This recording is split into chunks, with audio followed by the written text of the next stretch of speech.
नमस्कार. कलियुगाचा वारा या युट्यूब चॅनलमध्ये आपलं स्वागत आहे. आपल्याला आजची गोष्ट बघायची, सत्य घटनावर कहाणी बघायची. मध्य प्रदेश राज्यातील रीवा जिल्हा आहे. त्या गावात, त्या जिल्ह्यातलं उमरी एक गाव आहे.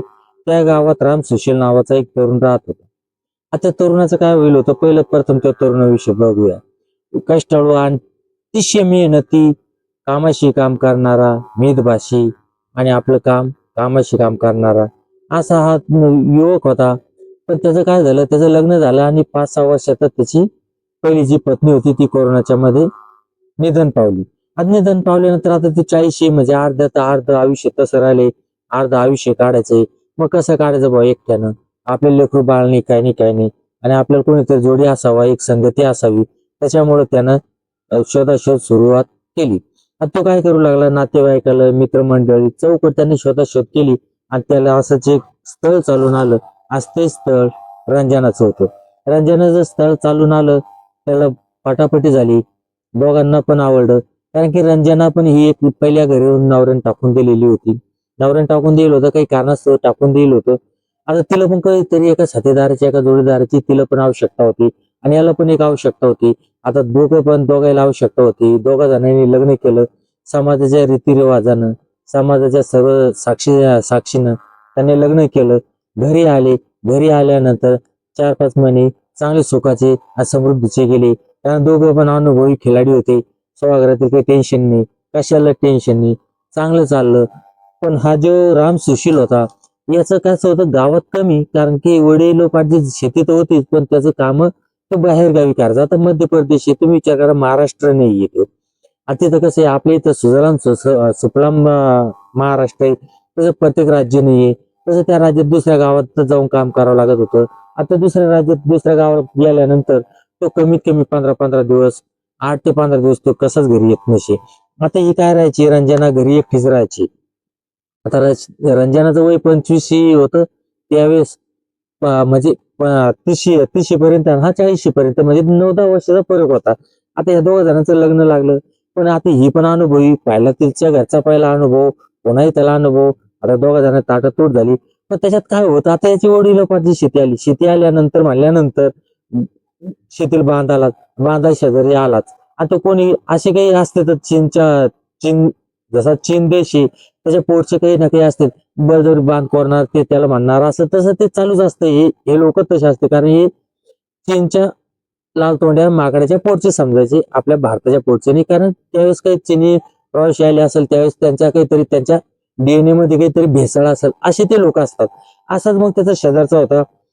शेजारचा काय करायचा, बांध कोरायचा, त्याच चुलता. आणि त्याच्यावर असे वादिवाद सुरू होते. वादिवाद वा वादिवाद सुरू होते. कधी पुन्हा मिटायचे, पुन्हा व्हायचे, असं त्यांचं चालू होतं. आणि त्याच चुलत्याचा एक मुलगा आहे, त्याचं नाव आहे गुलाब. आता ह्या गुलाब कसा आहे, हत्तीशी पार झाला, हत्तीशीच्या पुढे निघला. पण याचं काही कुठं जमीन नाही. कारण का आता तुकार तुकार पहिला तुकार असेल, त्याला कोण पोरगी देणार आहे? कोणी नाही नाही म्हणायचं. तर त्या व्यसनी पासनी असेल, त्याच्यामुळे त्याला काही देई. मग याचं लग्न झालं. आता ह्या गुलाबचं पोट दुखायला लागलं. कारण तुम्ही म्हणसाल, तुम्हाला एक सांगतो मित्रांनो, भावकी आणि गावकी सर्वात मोठी जळकुटी, हे म्हण खोटी नाही. आणि मग हे कसं आहे, त्या भावकीतलं होतं, त्याच्यामध्ये याचं दुसऱ्यांदा लग्न झालं. दुसऱ्यांदा पण अशी बायको भेटली, 4 चौघात उठून दिसती, एकदम गच्च भरेले. हे जर मला भेटले असते कसं झालं असतं, कसं केलं असतं, हा उघड्या डोळ्याने स्वप्न बघायचा. आणि आता हा काय करायचा, राम सुशील गावाला गेला, हा लटकत वहिनी वहिनी करत जायचा. आता हिला काही माहित नाही होतं या आपले त्यांचे भांडणे का काय येतं. हा वहिनी वहिनी असं तसं, भाभीजी ऐसा वैसा, ते हिंदीत बोलायचे, आपण मराठीत सांगतो. म्हणायचं, जवळीक करायचं, हसायचं, बोलायचं, असं त्यांचं चालू झालं. एक दिवस काय केलं, शेतात होते. तिला पण त्याचं गोड बोलणं लागू लागलं. कारण की हा पण एकदा गेला की 15-15 दिवस हा काही घरी येत नसे. मग 15 दिवसानंतर आता ही अनुभवी खिलाडी, आता हिच्या काय होतं, पोटाची भूक भागली होती. पण पोटाखालची भुकीच्या उड्या मारत होती. आता हिला काही रात्री काही झोप येत नव्हती. आता हिला पण असं वाटायचं कोणीतरी दांडगा योग भेटावा, आपलं अंग आपल्या नवऱ्याचं रगडून काढावं, घासून काढावं, असं काढावं. पण हा काय, राम सुशील हा पैसे कमवण्याच्या नादानं तो बाहेरच असायचा. 15 दिवसातून आला, 1-2 दिवस घरी थांबायचा, पुन्हा गेला. आता तुम्ही मला सांगा मित्रांनो, ज्याला रोजची सवय त्याला जर 15 दिवसाला जर भेटायला लागल्यानंतर तो कशी काय दम मारणार. तसंच मग एके दिवशी शेतात काम करताना तिथं तो गुलाब आला. गुलाब बोलता बोलता त्यानं काय केलं, त्याचा हात दाबला त्याच्यानंतर त्याने डोळे वटारले, त्याच्याकडे पाहिलं आणि सांगितलं, तुम्ही असे काय करतात. त्यानं पुन्हा जवळ ओढलं, नाही म्हणे वहिनी किती दिवस तुम्ही मला तरसू देणार, असं करणार, आपलं एकदा होऊ द्या. ती नाही करू लागली, पण यानं पण ते जवळ ओढलं आणि तिच्या शरीरावर चुंबन घेऊ लागला, तिच्या नितंबांवर हात फिरू लागला, तिच्या छातीतून हात फिरू लागला, तिच्या होटावर होठ घासू लागला, तिच्या मानेवर, कानाच्या पाळीभोवती, मानावर होठ आल्हाद ठेवू लागला. आणि ती पण एक उत्तेजना होत चालली. तिची पण लाज आणि मर्यादा सुटत चालली. कारण तिला पण तो नको नको म्हणत होती, पण तिला पण तो पक्ष आवडत होता. तिला पण असं वाटायचं यानं करावं. आणि सुरुवातीला कोणती स्त्री आक्रमण करत नाही, ती पहिली पुरुषालाच आक्रमण करण्याचा संधी देते. तशी ती लाडी लटकेनं नाही नाही म्हणायची. तो त्याचा एक भाग पुढं करत होता. ती नाही करायची. ती ती नंतर त्याला बोलली, कोणी वाढते त्यानं सांगितलं, आपल्या दोघा जणांशिवाय शेतात कोणीच नाही आणि आपण मला ते कपाशी शेतात आहे, आपल्याला कोण कोण बघणार आहे, आपल्याला कोण पाहणार आहे, असं म्हणून त्यानं काय केलं लाडीगोडी. आणि तिनं पण भाऊचे बटणं खोलले गेले, छाती उघडी पडली, नेपलवरचे जे नेपल असतात ते त्यानं चोखू लागला. ही भयान अशी गरम केल्यानंतर, आणि याला पण माहित होतं, हे पण शरीर सुखाचा चटका याला अनुभव नव्हता, याला पण अनुभव घ्यायचा होता. आणि हा पाहिला आणि मुरब्बे म्हणजे दांडगा आणि याचा टायमिंग पण व्यवस्थित. दोघा जणांचा घासून पुसून कार्यक्रम झाला, रंगारंग झाला, घामाघूम झाले. दोन्ही पण लढाईतले सैनिक, दोन्ही पण ज्यावेळेस गार झाले त्यावेळेस दोघं पण बाजूला पडले. शेतातच याच जागी निश्चित पडून राहिले. अर्धा एक घंटा पुन्हा डबल त्यांचा कार्यक्रम झाला. असे एकात एक 2 वेळेस झाले. आणि त्याच यानं रंजना खूप अशी सुखावली गेली आणि तिला असं खूप आनंद वाटू लागला. तिला हवात आणि आकाशात खेळणं वाटू लागलं. तसं त्यांचं आता काय झालं, त्यांचा पहिला शेतात झाला. आता त्यांना माहिती होतं, रंजनाला माहित होतं आणि गुलाबलाही माहित होतं की हिचा नवरा राम सुशील हा पुन्हा काही अजून 8-10 दिवस येत नाही. मग यांचा काय काय करू लागला, यांचा रोज कार्यक्रम घरी सुरू झाला. आता घरी सुरू झाला, नोव्हेंबर-डिसेंबर मध्ये सुरू झाला. आता तुम्ही मला सांगा, हे रोज पण घरी जायचं, बसायचं आणि घरात गेलं की घर लावलं जायचं आणि नंतर हे बाहेर आलं की घामाघूम त्या बाईची केस कटेल राहायची. आता किती केलं, माझे किती डोळे लावून दूध पित असले तरी एक मित्रांनो एक लक्षात ठेवा, कारण की बाहेरचा समाज हा कधी डोळे लावत नसतो. समाजानं पाहिलं, ज्यावेळेस तिचा नवरा घरी आल्यानंतर त्यानं काय सांगितलं की तुझी बायको रंजना आहे ना, रंजनाचे काही हावभाव बरोबर वाटत नाही. कारण की राम सुशीलला अंदाजे सांगितलं आणि सांगितलं राम सुशीलला की तुझा जो चुलत भाऊ आहे, तुझा जो भांडणं असणार आहे, हा चुलत भाऊ हा पक्का वैरीच असतो. तू गेल्यानंतर तू घरात येतो, नेहमी तुझ्या घरात पडेल असतो, रात्री घरी पडेल असतो, दिवसाही घरी पडेल असतो, शेतातही दोघं जण सोबतच दिसतात. आता कसे गावातल्या लोकांना बरोबर आग लावून देण्याचं काम व्यवस्थित केल्यानंतर त्यानं पण बघितलं, त्याला पण ते दिसू लागलं. मग तो घरी यायचा, मग तो भांडणं करू लागला, मारकुट करू लागला. त्याच्यानंतर तो आता थोडा मग सरकला. तो काय करायचा, तिचे ब्लाऊज खोलल्यानंतर तिचे नेपल धरायचा, नेपल दोन्ही हाताने उचलून वर उचलायचा, पुन्हा असे रगडून काढायचा, ओढताड करू लागला, तिच्या छातीची ओढताड करू लागला आणि तिच्या नितंब मागल्या भागावरती चापटा मारू लागला. असं म्हणजे तिला वेगवेगळा त्रास देऊ लागला. पुन्हा बा तुला जास्त आहे का, आग आहे का, मग ते बोट घालून एक बोट आजी आजी 2-2 4-4 बोट घालू लागला. असं करून आई म्हणायचा आणि काही करू लागला. आता ती पण त्याच्या त्रासाला वैतागली, कारण की ते केस किती केलं नाजूक भाग असते किंवा त्या नाजूक भागावर तो प्रहार करत होता. आता त्याला राग येणं अनिवार्य होता, कारण की त्याचं ते कसं आहे, जे वाईट आहे आपले दुश्मनासोबत जर त्याची पत्नी जर का शारीरिक संबंध करत असेल, त्यासोबत संबंध बनवत असेल, कोणता पती असं सहन करणारे, असं तर कोण सोबत करू शकत नाही. पण जिथं तिथं शेण खाल्लं, म्हणून याचा राग पारावर चढला. हिनं लगेच गुलाबला सांगितलं की बाबा तुझं माझं माहीत झालंय, ते मला असा त्रास करतंय, काय करायचं, याचं मी तुझीच होते, फक्त त्याचा काहीतरी बंदोबस्त. त्यानं पण गुलाबनं पण सांगितलं की तू जर तयार जर असेल तर मी पण तयार आहे. कारण गुलाबला असं वाटू लागलं, बांधून तर आपलं भांडण आहे, कारण की काय आहे, शेती पण भेटणार आणि नार पण भेटणार. आता दुसऱ्याची नार पण आणि दुसऱ्याची शेती पण भेटणार आणि ती पण फुकट भेटणार. म्हणून तो पण एका पायावर तयार झाला. आता यानं काय केलं, दोघं दोघं जण तयार झाले. आता याचे 4-5 वर्ष संबंध सुरू होते, पण लवकर लोकांनी सांगितले नाही. त्याच्यानंतर यानं काय केलं, मग यानं प्लॅन रेडी केला. यानं पण त्याच्या भावकीतले पुन्हा दुसरे जवळ केले. आता भाऊबंद हे कलेच्या विरोधात असते, याच्या पाठीमागे कोण नव्हतं, याच्या विरोधात सगळी भावकीच्या जमिनीवर याच्यावर टपिलच होती. आता हे झाले सगळे सगळे एक एक एक झाल्यानंतर यानं काय केलं, त्याला बरोबर जाळ्यात ओढलं. हिनं पण त्याच्यासोबत गोड राहू लागली, चांगले राहू लागली, जसं म्हणलं तसं करू लागली. मग त्याचा पण जरा पारा उतरला, त्याच्यामुळे बायको आता सुधारली. असं आहे तसं आहे. आता कुठं गेला की तिच्यासाठी काही पण खायला आणू लागला. मे महिना उजाडला. मे महिन्यामध्ये त्यानं काय केलं, येताना आपली समोसे घेऊन आला बायकोला भरपूर, की बस स्वयंपाकच करायचं, जेवण, खटाई आणि समोसे, चटणी त्यावेळेस तिनं आणली. त्यानं त्याच्याजवळ गेलं, घरी आला, त्याच्याकडे पाहून हसला, ती पण हसली.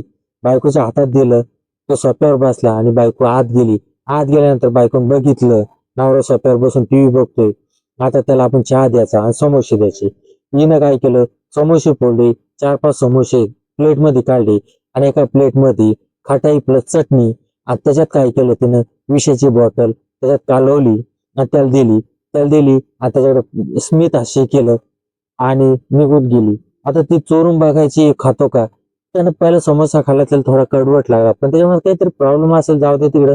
आपण आणताना काहीतरी थोडं पंडित असल्यामुळे थोडं हे झालं असेल, म्हणून त्यानं खाऊन घेतले, समोसे खाल्ले.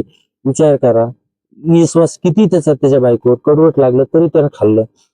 खाल्ल्यानंतर त्यावेळेस ही फक्त वाट पाहत होती, हा कधी खाली पडतोय. तो खाली पडला, त्या तोंडातून फेस आला आणि खाली पडला. खाली पडल्याबरोबर रंजनानं काय केलं, आपला जो ठोक्या होता, आपला जो प्रियकर होता, आपला जो दियर होता, जो ठोकेश्वर होता, ठोकेकर होता, त्याला फोन लावला आणि सांगितलं, गुलाब चाल ये, आपला भाऊ इथं पडलाय, मरून पडलाय. आता तो पण नाचत नाचत झाला, तो पण त्याला आनंद पार पार गगनात आनंद माविने तसा तो तिथं आला. त्यानं बघितलं, त्या सांगितलं बेशुद्ध पडिले, हे जर पुन्हा जर शुद्ध राहिलं ते आपल्या दोघा जणांना मारल. त्याच्यामुळे त्यानं काय केलं, स्वतःच्या सोबत एक धारधार असं शस्त्र सोबत आणलं होतं. त्यानं त्याचा गळा, असं जसं कोंबडं कापावं तसं त्याचा गळा कापला आणि धाडा वेगळा केला.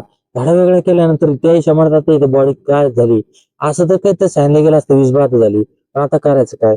मग यानं काय केलं, त्याचा जे चुलता होता दुसरा रामपती, त्याला फोन लावला आणि सांगितलं की काका, असं असं मी राम सुशीलचा असं झालंय, त्याचं विल्हेवाट लावायची. त्यांनी सांगितलं, ते आले, त्यांनी बघितलं, त्यांनी सांगितलं रात्र होती, अंधार पडला, चांगला अंधार पडला. त्याला एका राम राम सुशील एका पोत्यात टाकलं, पोत्यात बांधलं, पोत्यात बांधून सायकलच्या कॅरीवर ठेवलं. सायकल रामपालच्या शेतात नेली. रामपालच्या शेतात जे तिथे कोठा असतो आपला, जे कुटार असतं, भुस असतं आपल्या ढोरासाठी, त्या भुसात त्या पोतं त्याच्यात लपून ठेवलं, पॅक करून दिलं. आणि असे काही घरी आले की काही घटना घडलीच नाही. हिनं पण डागडीग साफसूफ केली आणि दोघं पण असे राहू लागले. आता हा राज रोज पण यायचा. आता गावातल्या लोकांना माहित होतं, हिचा नवरा जेव्हा राम सुशील हा एकदा गेला की हा 15-15 दिवस घरी येत नाही. आणि मग एके दिवशी 4-5 दिवस, 7-8 दिवस थांबले. 7-8 दिवस थांबल्यानंतर रंजना आणि गुलाब त्या दोघं जण थांबले आणि एक दिवस त्यांनी मिर्झापूर गाठला आणि तिथं ते राहू लागले. आता गावात ही चर्चाच पांगली की बाबा राम सुशीलची बायको आणि गुलाब हे दोघं जण पळून गेले.